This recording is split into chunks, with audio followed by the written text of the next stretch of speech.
The views expressed in this interview are those of the individuals and do not reflect the official policy or position of the U.S. Government, the Department of Defense, the U.S. Navy, or the Naval Postgraduate School. Welcome to the Trident Room, brewer of stout conversation, unfiltered and on tap. On today's episode, Trident Room host Luke Goorsky sits down and gets to know NPS student and fellow podcast host Marcus Antonellis. All right, good afternoon, Trident podcast listeners. This is Luke Goorsky here today with Marcus Antonellis, a NPS student and, more importantly, a fellow podcast host.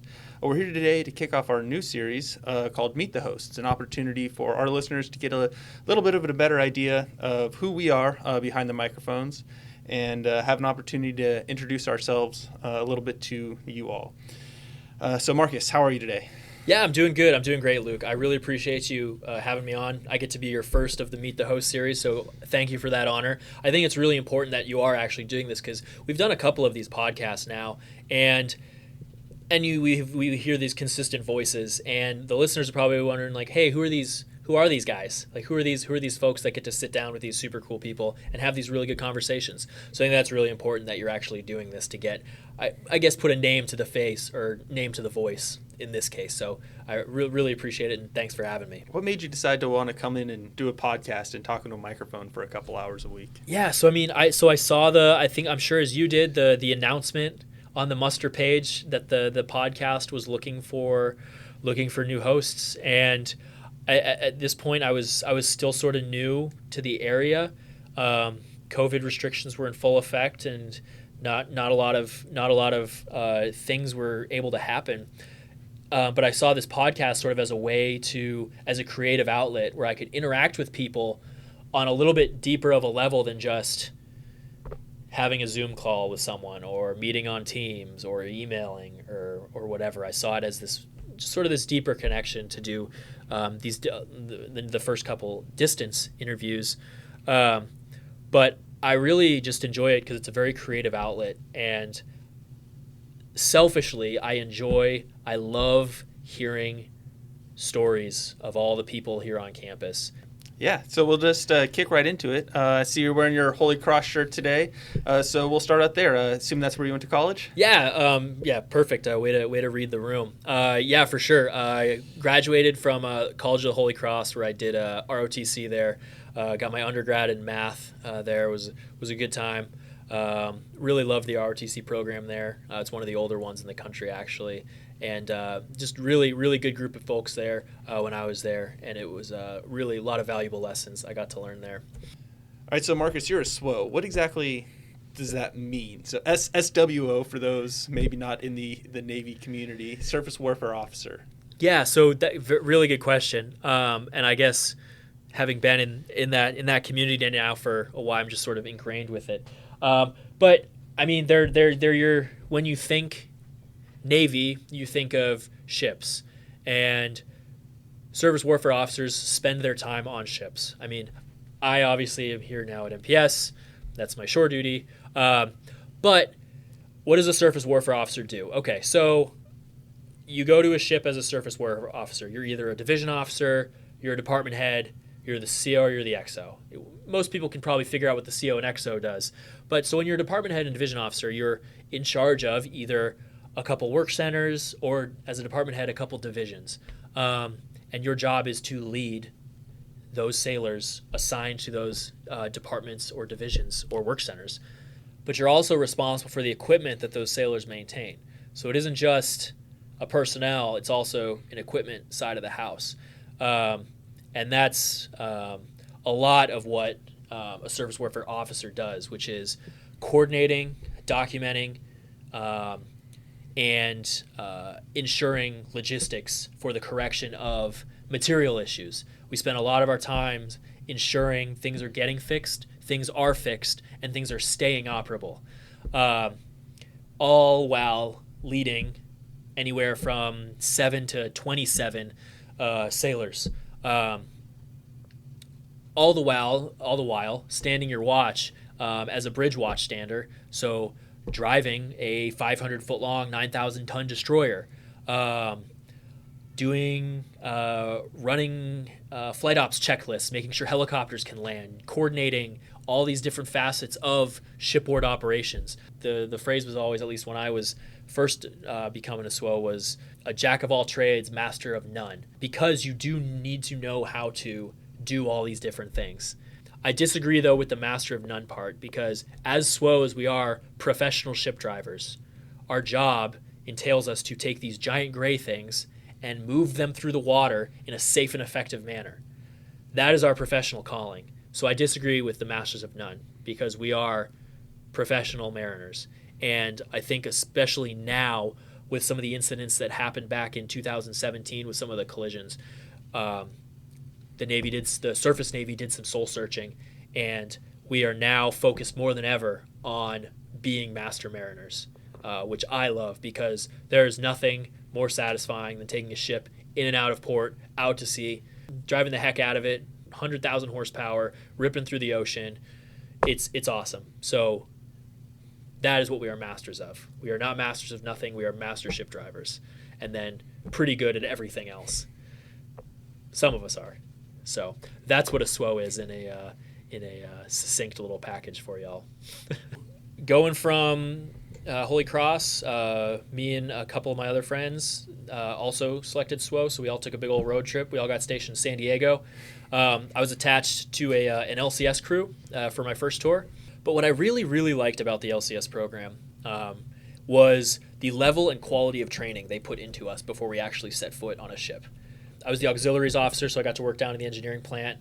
All right, there you go. Yeah, good times. Be a real SWO. Yeah, exactly. With a little grease on your coveralls. Yeah, exactly. Yeah, a lot of late nights and a lot of dirty nights.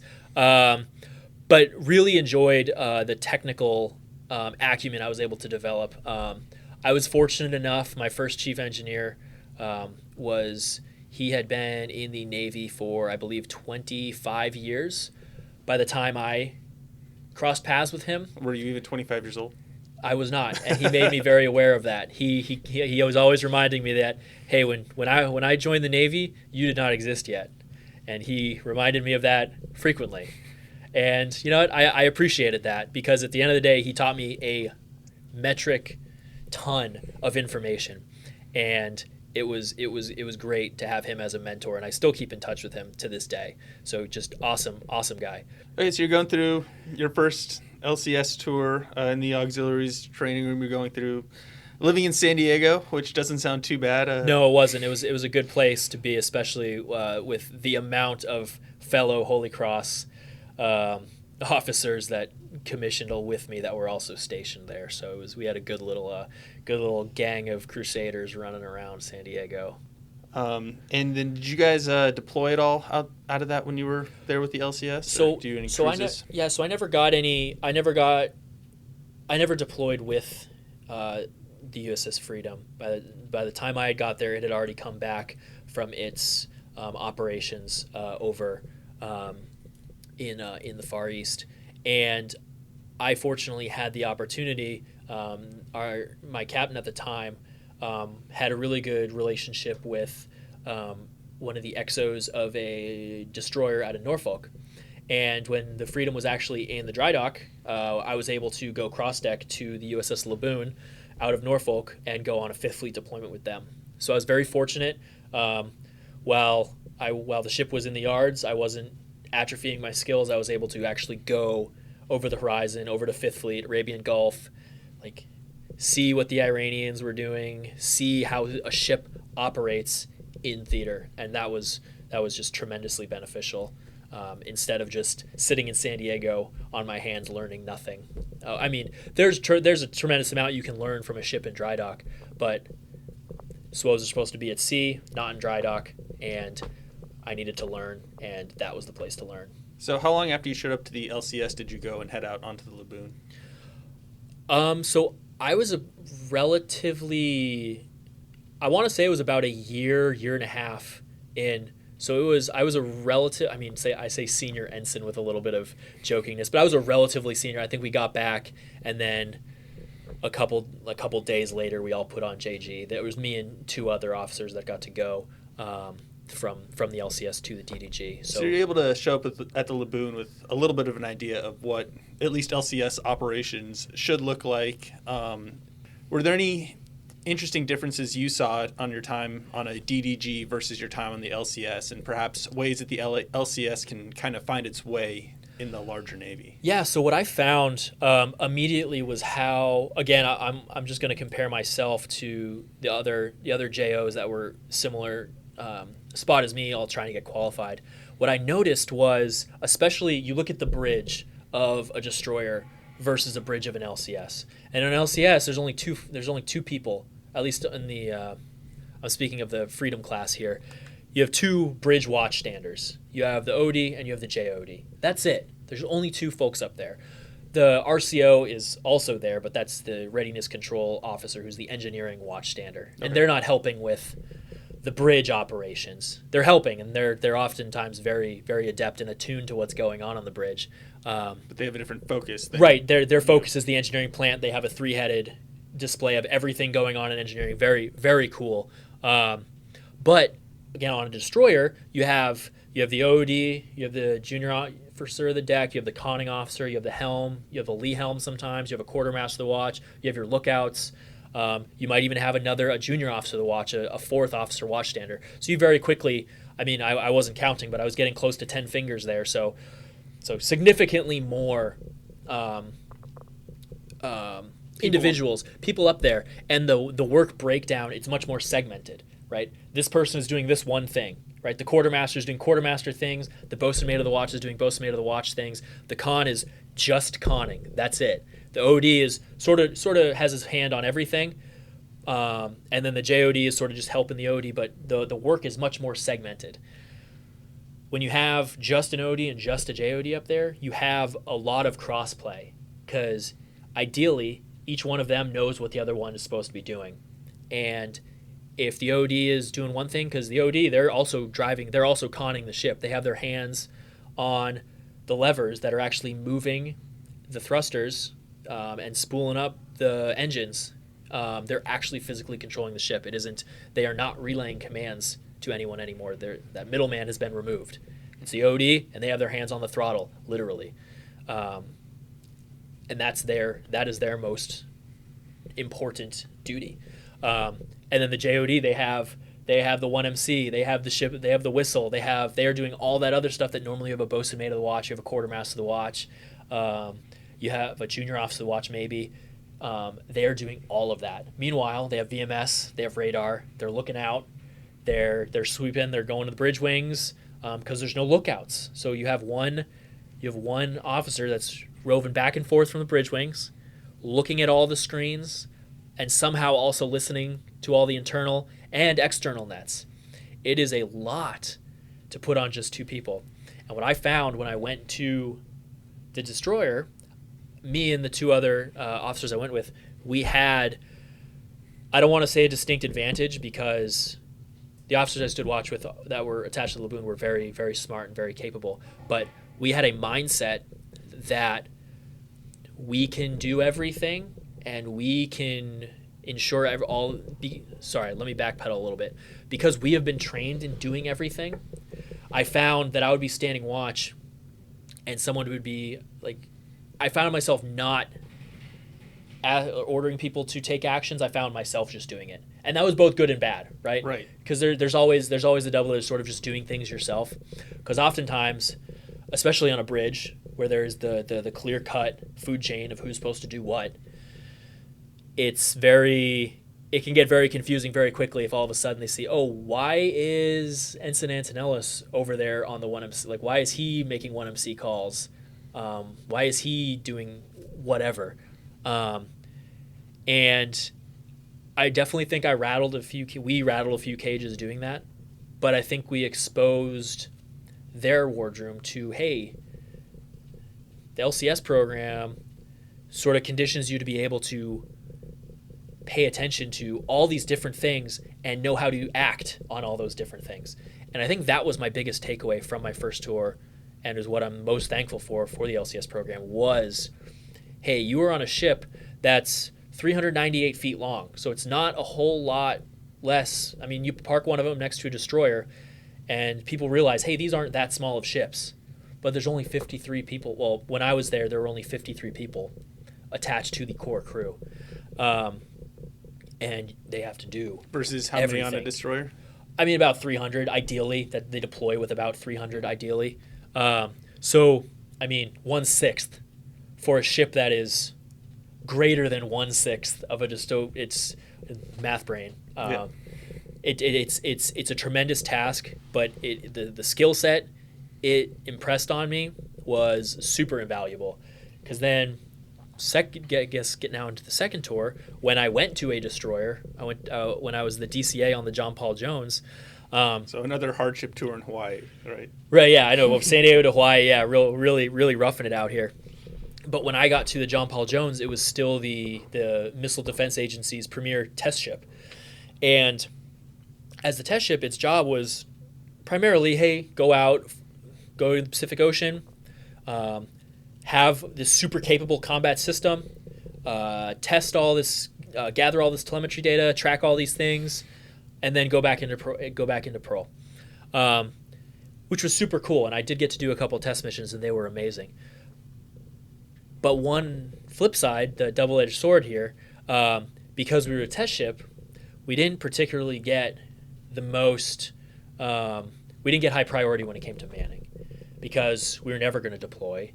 We were never going to do these traditional. We were never going to be a ready duty ship. We were never expected to be able to go over the horizon and intercept whoever, until someone changed their mind and said John Paul Jones shall go on a deployment. And that just completely flipped the script on the ship, because it had been the test ship for a very, very long time. And it was very difficult going through basic phase with with some of the manning issues we were still trying to overcome. Of course, once we hit there's a certain point, once you hit X months prior to your deployment, they start really plussing you up, because they know you're going on a deployment. They start sending you people, and that did happen. But that was also like 6 months before I left the ship, so I never got to reap the benefits of having a full up roster. But taking from the LCS program, where I learned all this multitasking, like million things at once, that really helped me focus on, hey, because the John Paul Jones it's a classic destroyer at this point in its life. It was hull number 53, for those of you that know what number the DDG started at. It's not a whole lot far off from the first one. And as DCA, it was tough. It was the ship had a lot of material challenges, both in my realm, the damage control realm, as well as the main propulsion realm. So again, for the Intel nerd here, and maybe for some of our joint folks out there listening, sorry. DCA. So yeah, damage control. Right, yeah. What does that mean? What's your role on the ship? What are you actually doing? Yeah, that's a really good question. And to some extent, I mean, I was still sort of figuring that out the day I walked off the ship as DCA, but it's a very crucial role. I mean, so yeah, damage control assistant. Damage control it's one of those things, right? They say every Marine is a rifleman, every sailor is supposed to be a firefighter, and as DCA, your job is to train them as that firefighter. They, like the sailors, they get their basic firefighting training in boot camp. Us officers, we go through. I'm sure you at OCS had what is it? USS Buttercup. Buttercup. Yep. Yeah. They put you in the fire building and the wet trainer and all that fun stuff.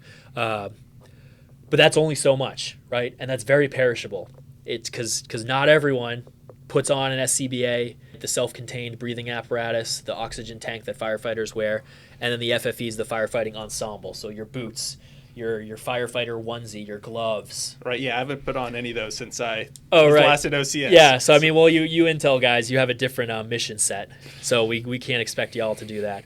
But yeah, so as DCA, that's one of your primary duties, to ensure that the crew is ready and able to combat any sort of battle damage. So what I found myself doing a lot was spending a lot of time in the classroom with whoever, new check-ins, officers trying to get qualified, really anyone trying to get qualified. One of my favorite things to do was, John Paul, we were very good at scheduling like PQS times for people to work on their qualifications. And I would usually go myself, or if I could drag DCC along, I would bring her too, and we would just go to the mess decks and see who's there. And it was awesome. And those were some of the best learning moments, were sort of the ones that just sort of happened randomly. Like, hey, like, I'm here, what do you guys want to learn? And like someone says, hey, I always walk by this thing in the POA. What is this? That's a great question. Let's go walk and look at it. Let's go set it up. Because that I think is often one of the first things to get sacrificed when people are like, hey, we're on a time crunch. It's the hands-on training. It's the, hey, let's go look at it training. Hey, let's set aside some time in the schedule. Let's make sure this lines up so we can actually do this. And I tried to do that as much as possible. I would much rather walk around the ship, point at things, instead of just sitting in a classroom in front of a PowerPoint, which I'm totally comfortable doing as well. But it's much more valuable when people can touch, see, hear, sometimes smell things. It's way more of an impression, and that sticks with them. So as you're walking around doing your DCA training on the ship, what's your number one thing? Like, oh, I'm so glad Seaman Timmy asked me how this thing works. So probably one of my favorite things, to not quiz people. My favorite thing to go into was probably some of the access gear that we have. So when I say access gear, that's stuff we use to access a compartment that might not necessarily be accessed by conventional means. Like, let's say the ship took a hit and the hatch no longer works. How do you get into that space?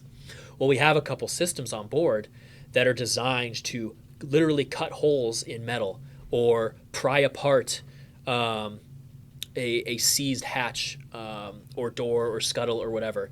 And they're very, very destructive tools, but they're very fun to demo. And we always get out like a piece of scrap metal or something and set it up on the flight deck, and then we'll bring out either the Power Hawk, which is this electronic power like Jaws of Life. Jaws of Life, That's exactly. Okay. Yep, yeah, Jaws of Life, perfect analogy. And there's a couple attachments. There's like a spreader, there's a cutting tool, and we'll bring out like some scrap metal in the cutting tool and let the sailors like just destroy things on the flight deck.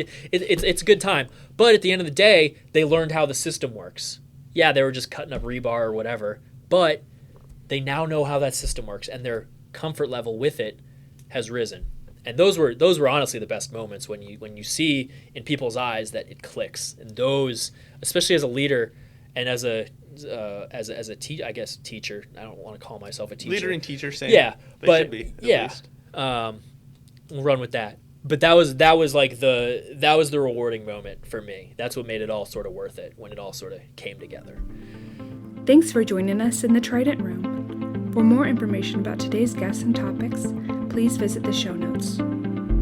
The Trident Room has been brought to you by the Naval Postgraduate School Alumni Association and Foundation. For questions, comments, and suggestions, please email us at tridentroompodcasthost@nps.edu and find us online at nps.edu/Trident Room Podcast.